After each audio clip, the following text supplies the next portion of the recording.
The 1st of July is 5 days away, and I need to be honest with you right now. Most Australians have no idea how many things are about to change on that single date. Not one or two things. Multiple confirmed changes that directly affect your pension, your superannuation, your tax, and the cost of your aged care services. Some of these changes put more money in your pocket, some of them cost you, and at least one of them has barely been talked about in the media. So today, I am going to walk you through every single confirmed change coming on the 1st of July, explain what it actually means in plain English, and tell you exactly what you need to do this week before it lands. Now, before we get into it, I want to ask you something. Did you know that from the 1st of July, your employer is legally required to pay your superannuation differently, that the lowest tax rate in Australia is being cut? That age pension thresholds are changing, that support-at-home price caps are finally being enforced. All of that is happening in 5 days. Confirmed, not proposed, confirmed. And yet I would bet that most people watching this right now only know about one or two of these things, if any of them at all. That is exactly why we do this at Senior Daily Report. Let's get into it. By the end of this video, you will know every confirmed change hitting on the 1st of July, which ones affect you specifically, and what actions you can take this week so you are not caught off guard when that date arrives. Every year on the 1st of July, Australia's new financial year kicks in. And every year it brings a wave of regulatory, legislative, and payment changes that touch millions of lives. But this year, $2026 is different. This is one of the biggest 1st of July dates in recent memory for seniors specifically. We have got confirmed changes across superannuation, income tax, aged care, Centrelink thresholds, parental leave, and minimum wages, all happening simultaneously on the same date. For someone managing retirement on a fixed income, the combination of these changes can either mean more money or less money depending on your specific situation, which is why understanding all of them matters, not just the ones that made the evening news. Let's start with the biggest structural change to superannuation in years. From the 1st of July, Payday Super comes into effect. Here is what that means. Right now, your employer is only required to pay your super contributions into your fund once every 3 months, quarterly. That is how it has worked for a long time. From the 1st of July, that changes completely. Employers now have to make sure your super reaches your fund within 7 working days of every single pay cycle, not quarterly, every pay run. Why does this matter for seniors who are still working? 2 reasons. First, your super starts compounding sooner. Instead of sitting with your employer for up to 3 months before arriving in your fund, it gets there within a week of every payday. Over even a few years, earlier compounding makes a real difference to your final balance. Second, it becomes much easier to spot if your employer is not paying your super. Currently, unpaid super can go unnoticed for 3 months before you realize anything is wrong. Under the new system, if your super does not arrive with your pay, you will know almost immediately. James Colville from the Association of Superannuation Funds of Australia said this reform will mean millions of people end up with a higher balance at retirement simply because they receive their super earlier and more frequently. Around 19 million Australians with super accounts will be affected.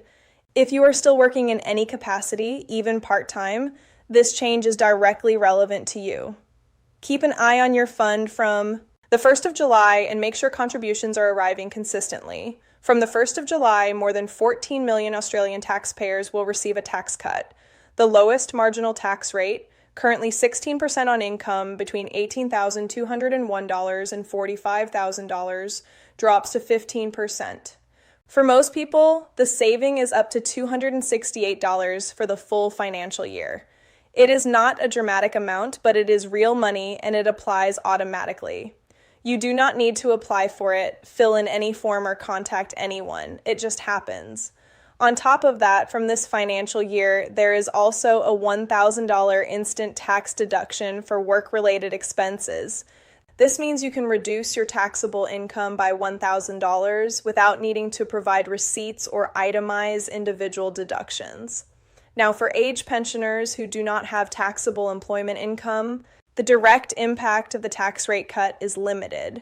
But for those of you who are still working part-time or doing some consulting work, this applies to that income. And the $1,000 deduction may reduce the taxable portion of any earnings you do have. Now, here is the one that directly affects the most people watching this channel. From the 1st of July, the income and asset test thresholds for the age pension are increasing. Let me be specific about what is confirmed. For the assets test, the lower threshold, i.e., the amount you can have in assets and still receive the full pension, is going up. For homeowners, singles can have up to $333,000. Couples combined can have up to $499,000. For non-homeowners, the limits are higher, $600,000 for singles and $766,000 for couples. The income test free area is also going up. Singles can now earn up to $226 per fortnight before the pension starts reducing. For couples, it is $396 combined. And the deeming threshold, the point at which the higher deeming rate kicks in on your financial assets, has also moved up. $2,600 more for singles and $4,400 more for couples. That means more of your savings are assessed at the lower 1.25% rate rather than the higher 3.25% rate. What does all of this mean in practice? For some people who are just over the old limits, the threshold increases may push them back into entitlement. That means either a new pension they did not qualify for before or a higher part pension than they were receiving. And remember, if you qualify for even $1 of age pension, you automatically get the pensioner concession card, cheaper medicines, reduced transport costs, utility discounts, council rate reductions depending on where you live. That card alone can be worth thousands of dollars a year. So even a very small pension entitlement has value well beyond the payment itself. If you think these threshold changes might affect your situation, the single most important action you can take this week is to check your circumstances through the Services Australia website or by calling Centrelink directly on 132300. Now, this next change is genuinely good news for anyone receiving home care support, and it is one that has not received nearly enough attention. From the 1st of July, government price caps are being placed on all support at home services. Support at Home replaced the old home care packages program back in November last year. Under the new system, providers set their own prices. And what quickly became clear is that prices varied enormously between providers for the exact same services. From the 1st of July, that ends. Price caps are now in place. And providers must also publicly publish their full price list so families can actually compare costs before signing anything. If you or someone in your family is currently receiving support at home services, ask your provider for an updated price schedule from July 1st. It is entirely possible that the cap brings your costs down and frees up budget for additional services you were not previously able to access within your funding. This next change will not affect most pensioners, but I want to cover it clearly because there has been a lot of confusion around it. From the 1st of July, if you have more than $3 million in superannuation, the portion of earnings above that threshold is now taxed at 30% rather than the concessional rate that previously applied. For balances between $3 million and $10 million, earnings on the amount above $3 million are taxed at 15% plus an additional 15% minimum tax, totaling 30%. For balances above $10 million, it goes to 40% on the relevant portion.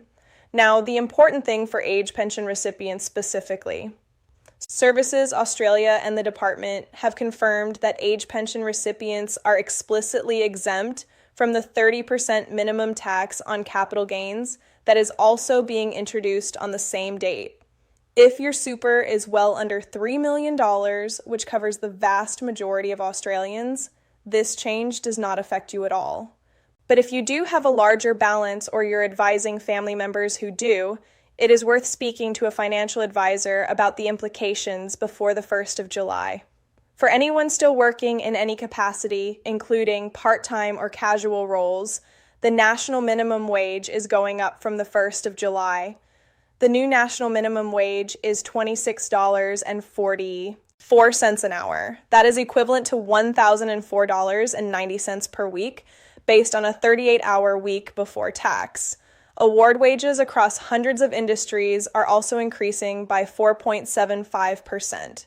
If you are doing any casual or part-time work, your hourly rate should increase from the first full pay period starting on or after the 1st of July.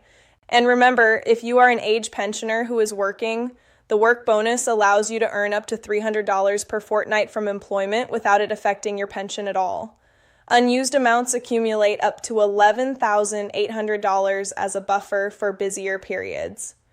Let me quickly cover the most common mistakes people make around changes like these. The first mistake is assuming nothing applies to them. A lot of people hear about threshold changes and assume they are not close enough for it to matter. But the truth is, many people are closer to a threshold than they think. It genuinely takes just a few minutes to check.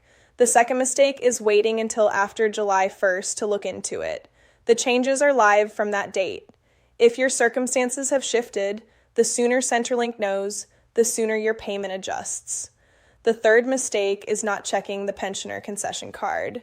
So many people who qualify for even a tiny pension payment do not realize the card comes with it automatically, and they are missing out on real savings every single day.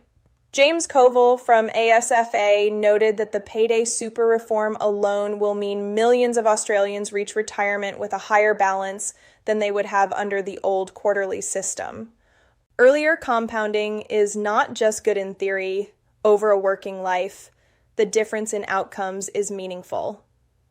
National Seniors Australia has consistently said that threshold indexation, like what is happening with the age pension assets, and income tests on July 1st is one of the most important and underreported ways the government keeps the pension system working fairly for ordinary retirees.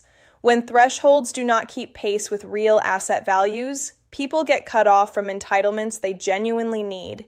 Here is what I want you to actually do this week before the 1st of July. 1. If you are on a part pension or you previously missed out on the pension, log into MyGov and check your situation against the new thresholds. The Services Australia website has updated information, or call Centrelink on 132 300. 2. If you are receiving support at home services, contact your provider and ask for an updated price schedule under the new caps.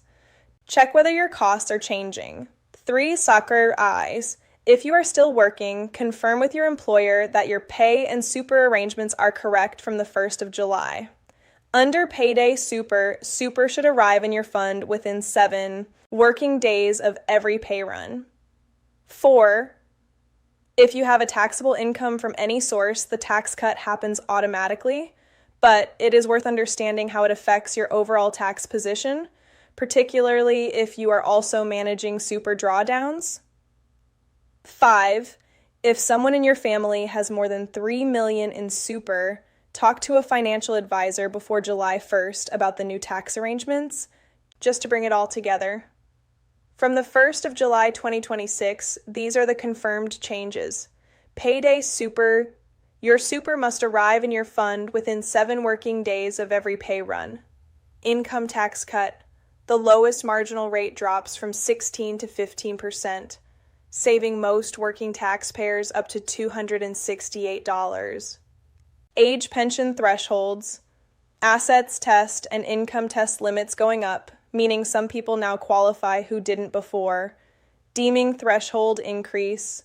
More of your savings assessed at the lower rate. Support at home price caps. Providers must now charge within capped limits and publish their prices publicly. Super tax on large balances, 30% on earnings above $3 million. Age pensioners explicitly exempt from the capital gains component. Minimum wage increase, up to $26.44 an hour. If this video helped you understand what is coming in 5 days, I genuinely need you to do two things right now. Hit the like button. It helps Senior Daily Report reach more people who need this information before July 1st, and subscribe if you have not already. We cover these changes every single day so that you are never the last to find out about something that affects your income. Drop a comment below and tell me, which of these changes affects you the most? I read every single one. Thanks for watching. I will see you tomorrow.